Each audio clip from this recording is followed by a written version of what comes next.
Mini Jake, the tribe has spoken. Fuck you, Kevin. Aw, fuck you too, sweetie.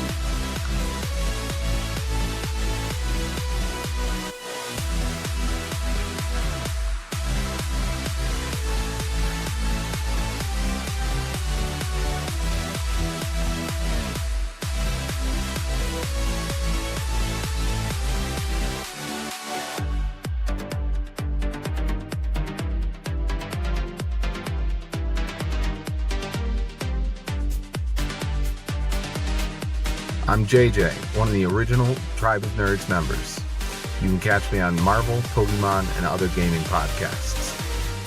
What up? It's Josh, resident superhero nerd, but I also dabble in the occasional super villain as well.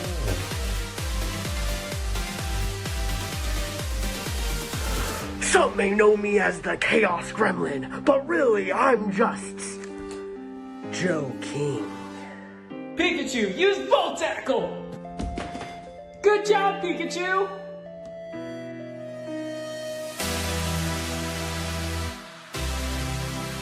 On the Tribe of Nerds.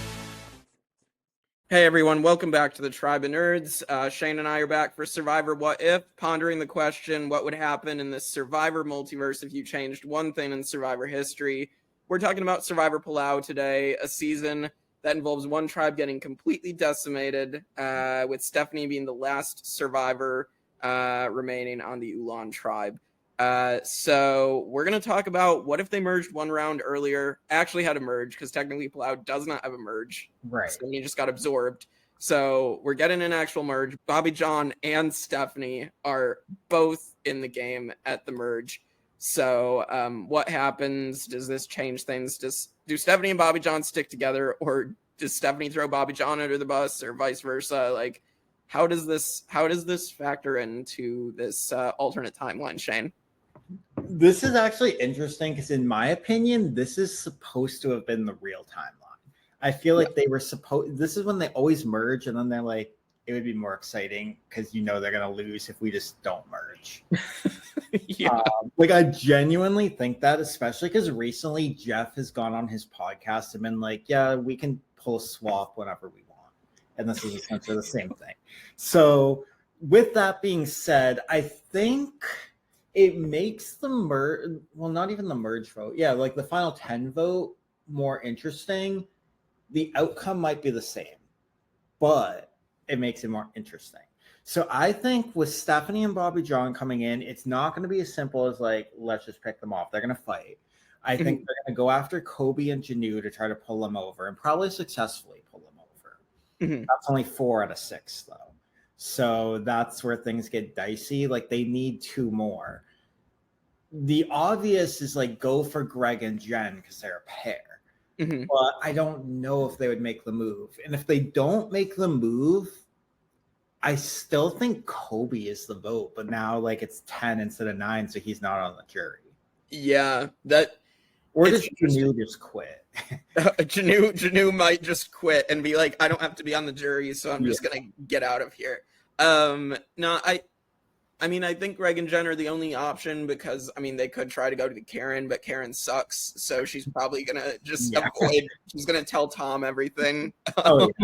So that's not gonna work. So I really think it comes down to Greg and Jen. I mean, we see in the pre-merge in the real timeline that they do, at one point, they do go to Kobe and be like, hey, at one point, we're going to make a move. Whether that was just them blowing smoke up Kobe's ass, I don't know. Right. But I think it's something that they were considering. Now, I do think Greg and Jen were very threatened by Stephenie in the real timeline, so much so that they didn't consider ever working with her. Part of that was because Stephenie was the lone survivor of Ulong. Right. And she has Bobby John there. But I still think they've both survived 7 tribals. Like, I just feel like I feel like the threat level is probably still going to be there because that's a lot of game to go through in like the first part of it. For sure. Another interesting thought I had is, what if they go to Ian? What does Ian do? Because we know that Ian has some wavering as we get farther in the game, but at the beginning, like he's still very much with Tom and wanting to go to the end with him. Yeah. So I don't know. Yeah, I think Tom, Ian, and Katie are still like a tight 3. I don't think that's wavering. And I honestly I mean, I know Ian wavers throughout, and at one point, like I think Ian's ideal final 2 is really to go with Katie. Yeah. And so I mean, Ian and Katie could be an option that they could go to, but I think they're still going to be with Tom for more votes. I also think, let's say this individual immunity, let's just say it's like the Baloo eating instead of that being the reward challenge of the episode.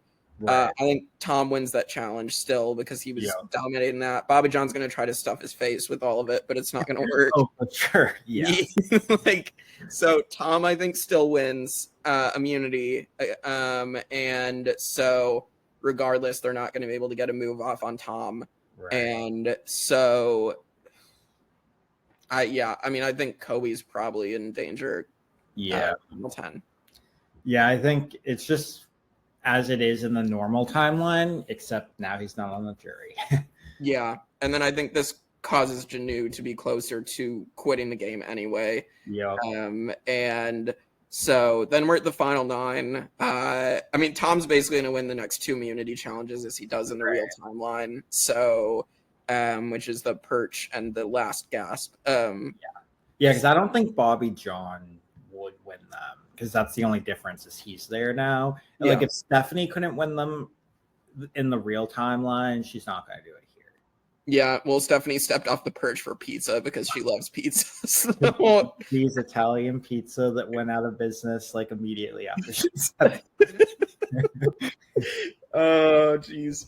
Yeah, so I think at final 9, I honestly think Janu probably quits this next round. And so Janu's still on the jury, even though she quit because they didn't have the rule established till Nicaragua. Right. So now we're at the final 8. So we have the Exile Island twist as well. So it's like so Janu's not the first one out of the challenge. So someone else goes to Exile Island. Probably like Karen or Katie. Yeah, Karen or Katie, probably. Oh my God. Karen doesn't have anybody to go and speak to their manager at this point. Yeah, right. So let's just say Karen goes to Exile.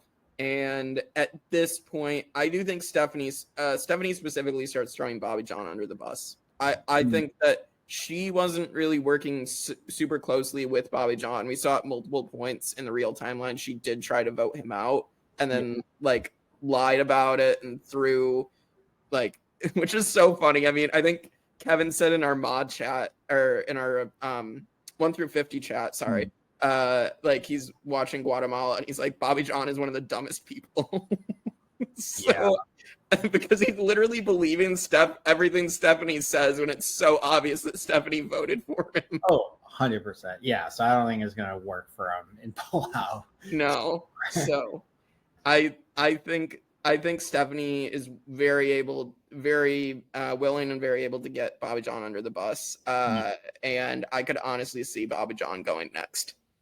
Yeah, I think so too.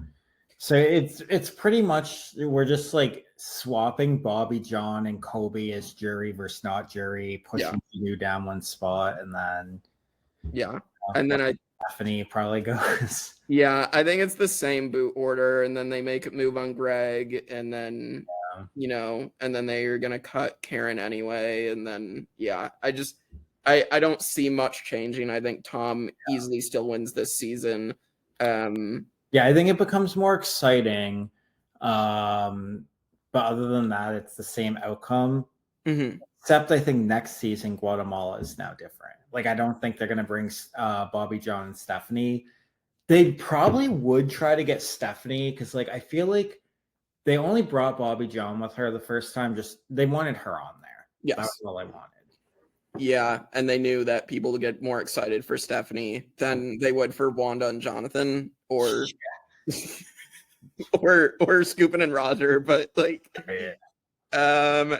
but I think I don't know. I mean, if they do bring Stephenie back again on Guatemala, And like, who else are they going to bring back if they're not doing Bobby John?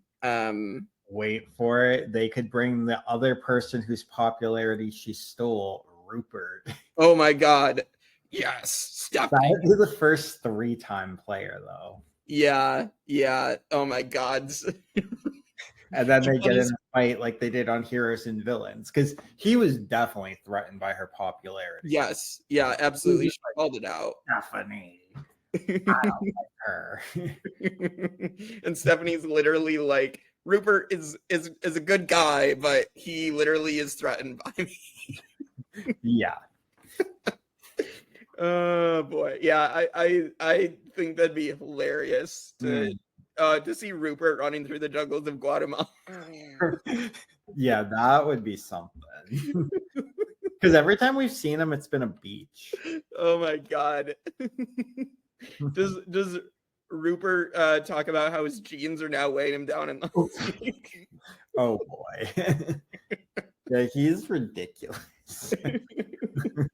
Oh my God. I mean, does Rupert even pass out? Like, is Rupert one of those that passes out from all the Probably. heat and the dehydration?